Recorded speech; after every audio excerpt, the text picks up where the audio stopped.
what are we doing in the black community?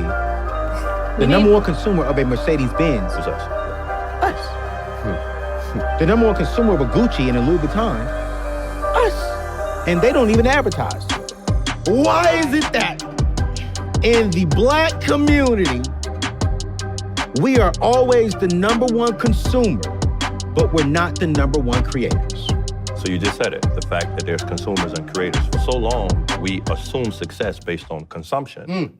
I said it already once, I want to say it again, like, that's the importance of you. You know what I'm saying? That's the thing that all of the people that I know, that we know maybe together, we all grew up, but we don't have that insight. We don't have that forward thinking ability to even think about it like that because we've been whipped into submission to not think that way. You know what I'm saying? Yeah. Like it's, I'd like to call myself a free thinker and a forward thinking person and a visionary and all of these things. But if you don't really have this resource next to you, tapping you like, hey man, this is the way you need to look at this. This is the way you need to look at this. Yeah, the devil's advocate. You don't know, you know, like you just don't know. So, I mean, I feel you, but that's always kind of been my place though.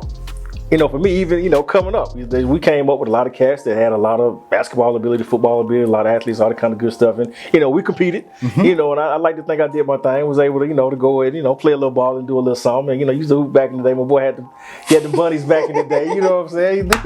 He used to throw it down, so. That's funny. But, my greatest strength and my attribute was always my mind. Because I wasn't the greatest athlete ever. I wasn't, even back then, I wasn't even as big as, at that time I was still kind of growing into my own. So my gift was always, I had to be mentally focused and mentally aware and stay 2 or 3 steps ahead in order to compete.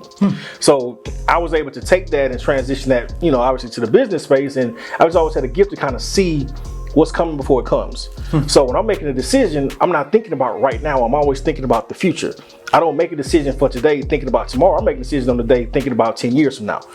So, and I think we have to, and that's the only way for us to kind of close the gap, because I tell people all the time, they always ask me, how do we close the gap? Like, what investment strategy you got for me? What can we do? What can we invest in? I'm like, it has nothing to do with money. It's trust. That's real. But trust comes from service. My clients trust me because they see the service and the care and the passion that I have for what I do. So in turn, it creates trust. The problem is we don't have enough trust overall in our community. And those subtle things where we're chasing the bag, well, the community sees you chasing the bag. So are you ever going to put your trust in somebody who's chasing the bag? You never, I 100% agree with that. This is a question that I had before, like you moved into something else, but my question for you is, how do you manage the pressure? Because somebody could look at you and say, yo, this guy has no pressure. This guy's in a position where he's not dealing with it. But I know you and I know the journey that you've been on. So how do you keep that pressure off of your back to make those decisions 10 years from now? Like making them now, but thinking 10 years into the future without the pressure of tomorrow. That's a tough thing, you know? Well, I can tell you, for me, it's pure faith. It's absolute. I'm doing what I'm doing because of faith. It was just a chance. I didn't plan on doing this. I fell into financial services on accident. It wasn't by design necessarily. So for me, my faith is what keeps me when, nothing around me is keeping me. I'm able to kind of focus and understand end goal. And I have for me, the reason why I say that is this: God can't lie. Wow. If it's written and read in the Bible, it's absolute the gospel out of his mouth, right? So for me, if God gives you a vision, that means he got to bring it to pass. Because you can't lie.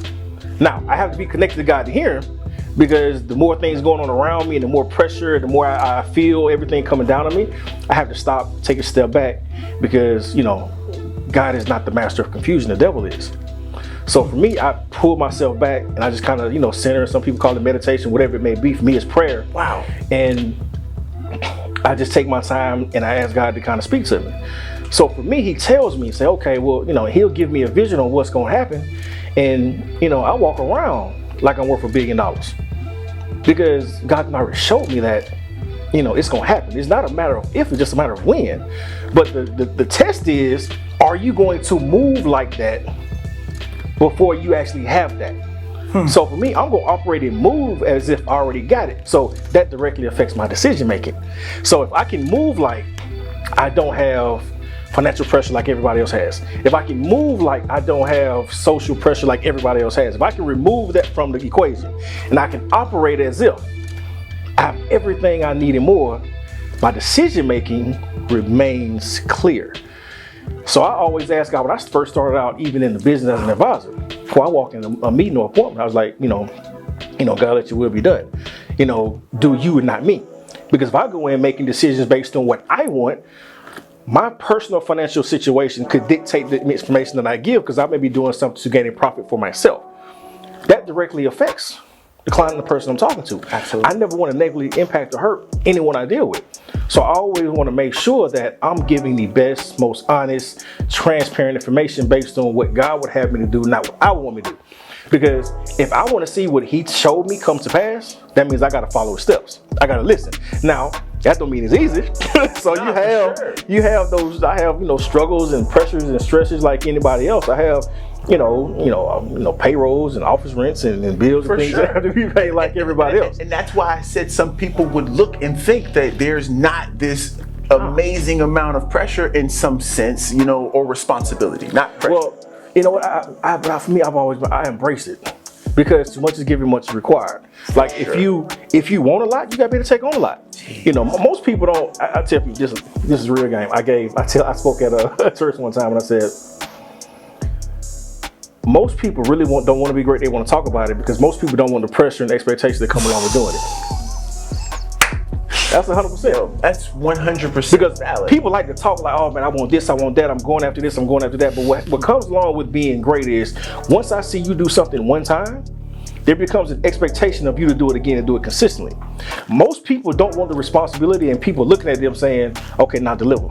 It's the reason why I have the utmost respect for like a LeBron James or Peyton Manning. They're great players, but the expectations that were placed on them is different from a guy who came in unknown, who could just play free. They had to live up to it. The expectations every single day too. So to be able to stand and deliver in the face of expectations, to me, is a special skill set and a special gift. But you gotta want it, man. But that's why I say I always go back to what we started at the beginning. It's that passion, man. That's real. You gotta be passionate about what you do, and passion turns into profit. And a lot of people say it, but don't know about to live it. I like to think that I'm a person that's passionate, but this is the definition. I'm getting charged up right now because I deal with the same thing every single day, bro. And I channel all types of Nipsey Hussle interviews, and you go through all the emotions and all of these things, bro. But like when I sit in front of you, somebody that I know, somebody that's right here that I can call on my phone, it's incredible to hear this type of energy just oozing from your body, and it's affecting everybody in this room. I'm sitting over here with chills just because it's like it's what I need to hear, and it's not like you're reinventing the wheel, but somebody giving you this positive affirmation, like just this feedback consistently, and that's what they stand on. It's like, yo, man, I can do that too. Welcome to Hamilton Wealth Advisors, where our goal is to change the financial landscape of the African American community by providing the best of the best in financial professionals to help close the gap on financial wellness, wealth creation, and wealth transference. We're continuing to expand and grow our reach and add qualified advisors to our team. Help us to teach our community how to create generational wealth. We're looking for passionate, selfless, and professional advisors that pride themselves in the core beliefs that education plus expertise leads to proper execution. So if you think this opportunity may be for you, ask yourself this question: what is your why? And if the answer is you want to be a professional successor advisor that makes a positive impact in the lives of all you come into contact with, contact us about joining our team today. As we look to move forward, continue to be a blessing to those who would never come into contact with by creating a successful financial plan today.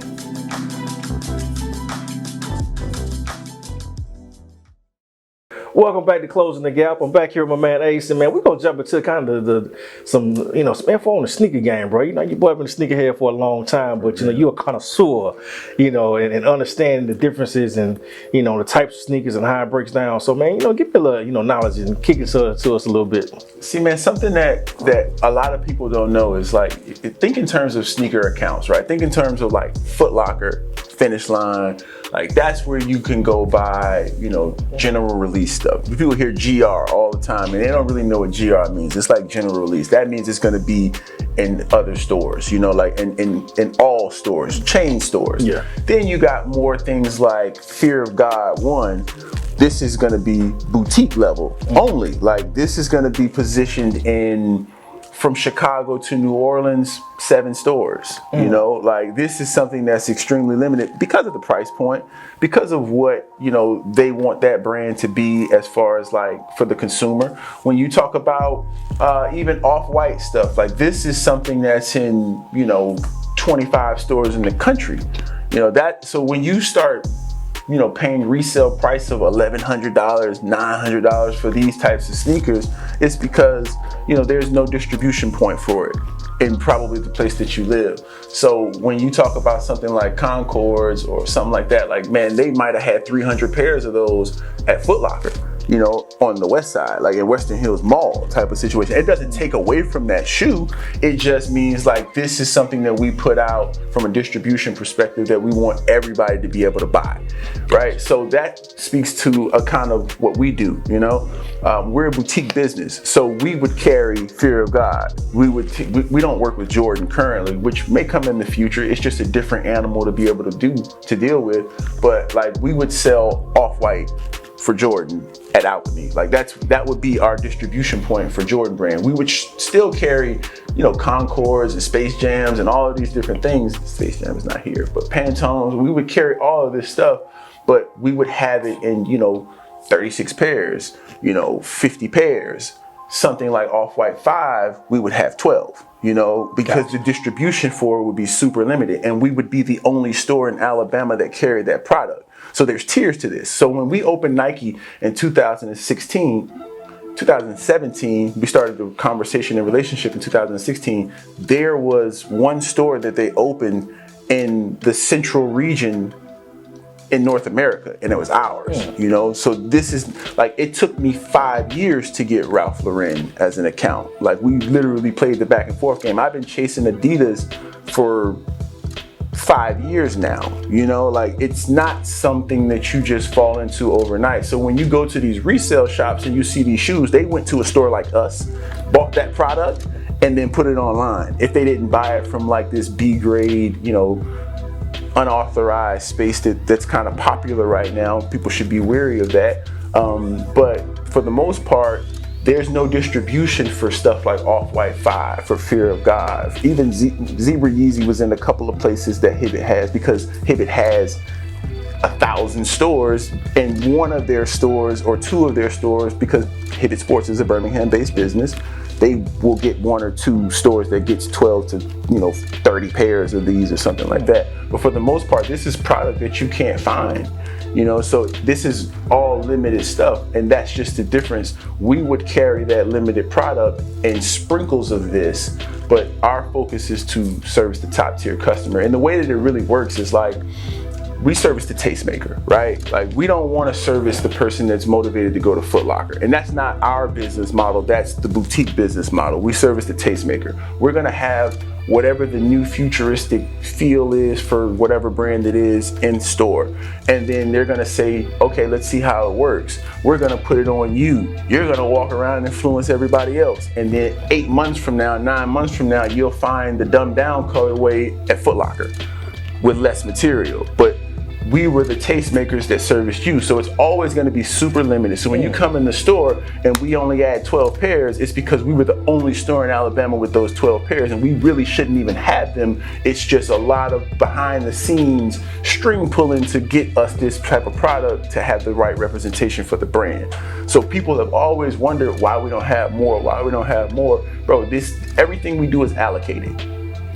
You know, like there's no mass production type of situation. So when you go to these resale shops and you see these numbers that are astronomical, it's because they bought from a brand or from a store that had allocated product. So pretty much it's levels to this, man. So, you know, a lot of cats, of course, they in the sneaker game trying to get in. You know, I mean, you said something that kind of stuck out to me and talked about kind of the variance or the B grade, you know, type of, kind of, you know, put us up a little game on that, because I'm always, you know, trying to make sure everything's authentic and A1. For sure. So, I mean, you know, taking people back is to show your age. There was a time when fake Jordans was a thing. Like you could go to the gas station and the Jordan man was at the gas station, and you got to remember that those models of, anything in the Jordan 11 category, you couldn't tell the difference really, except they just had some off-brand colorway that you don't really know nothing about.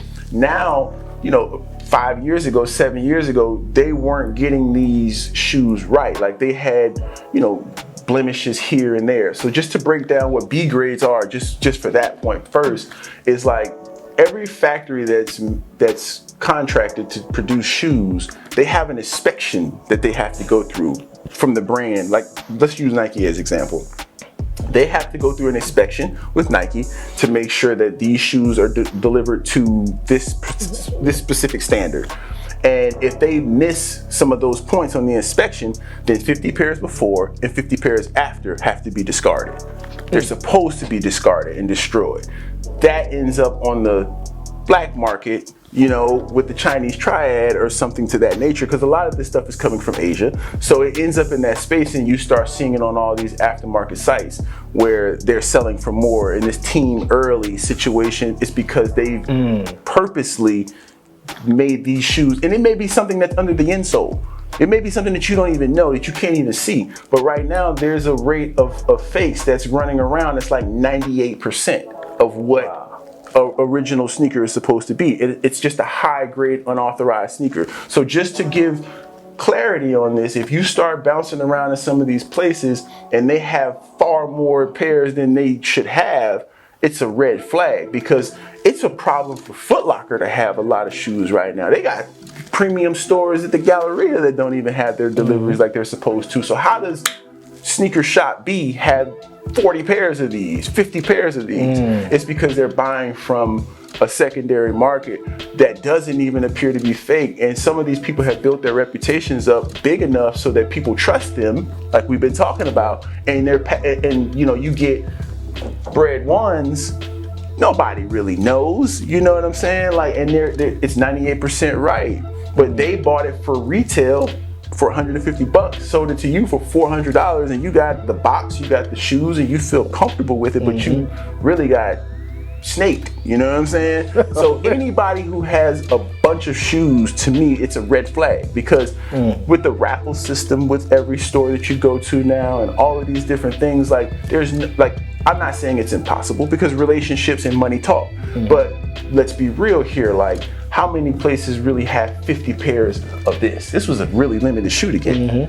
Like this wasn't easy, like this wasn't a layup, you know what I'm saying? Like most stuff is like, of course you can get Concords, it's 300 pairs of those. You gotta fight the line for Christmas and hope you don't have an issue. But something like this was a little bit more challenging to get in the bigger scheme of things, especially in the COVID pandemic situation. Now, if we take this back 5 years ago, maybe this was easy or a layup, but this is really challenging. If you see somebody with, multiple pairs of these, bro, this distribution of this shoe is so tight, like maybe 2-3 pairs in a metropolitan area, sure, but a full size run?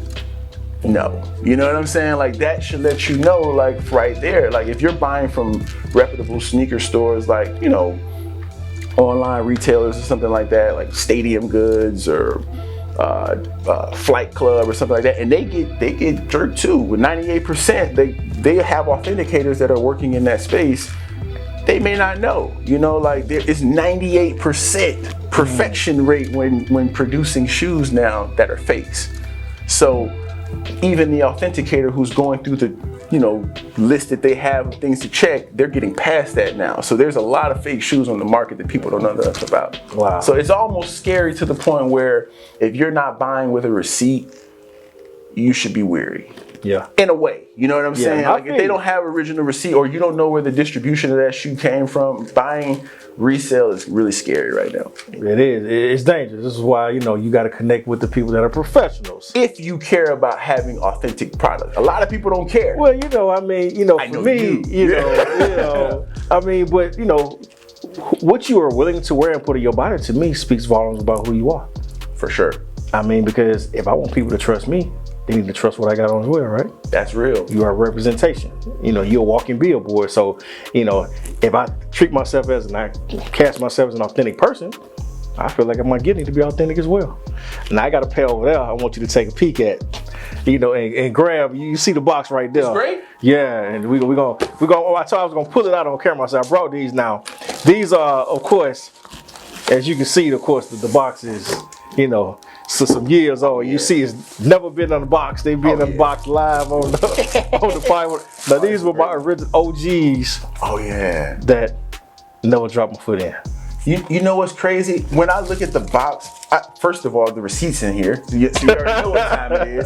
Well, I see the sticker on the front. It's like this came from Foot Locker. And this, you can't fake this sticker, you know, like on this box. But even so with these, though, like, they've had so many or so few of drops on this shoe that they really haven't even been making fakes of it. But you can look at these and tell, like, maybe this, I think they're re-releasing this soon. Well, it's supposed to be this Christmas. So I'm looking forward to, you know, maybe snatch another pair. That's when you got to worry about it. That's after that, it's gonna kind of be like sketchy. But right now, this, oh man, this is.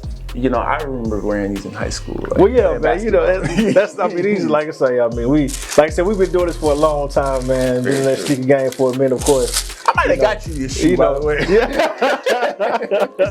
So, you know, like I say, you know, long time in the game. Like I said, my first job was Foot Locker. You know, I had a passion for sneakers back then, and it never left me. And, you know, it's been an expensive habit that I've had to kind of, you know, endure, you know, but, you know, you work hard, play hard. You know, you can't take it all with you, so you want to enjoy yourself and treat yourself. But, you know, I believe in treating yourself to the best. And if you want the best, you got to go see Alchemy 213. We're back at you.